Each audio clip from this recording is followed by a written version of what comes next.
বেটা আমি কাজ করতে যাচ্ছি। ঠিক আছে পাপা, যাও। আমি তোকে আর্ধেক ঘর বানিয়ে নেবো। ঠিক আছে। আরে বৃষ্টি কেন হয় খামুখাতে, ঘরগুলো শুধু নোংরা হয়েছে, তাড়াতাড়ি করে বানিয়ে নি।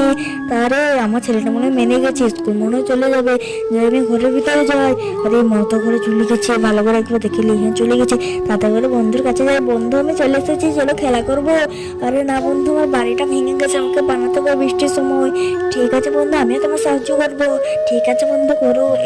আরে দেখো, আমিও করতেই পারি। আরে তাদের করে করি।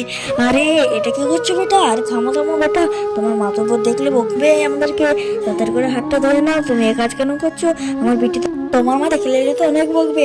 আর তার আগে আপনি যদি আপনার বাবাকে একটুকু ভালোবেসেন থাকেন, তাহলে ভিডিওটা লাইক করে চ্যানেলটা সাবস্ক্রাইব করে আর কমেন্টে বলে দেবে আই লাভ ইউ বাবা। তো দাদা, আমি ওর সাথে সাহায্য করবো, আমার বন্ধু হয়। বন্ধুই তো বন্ধুর কাছে আছে সবসময়, তার জন্য আমি ওরা সাহায্য করবো। আমি ওর সাহায্য করবো, মা আমাকে কিছু বলবে না। বন্ধু দেখো, আমি তোমার সাহায্য করবো।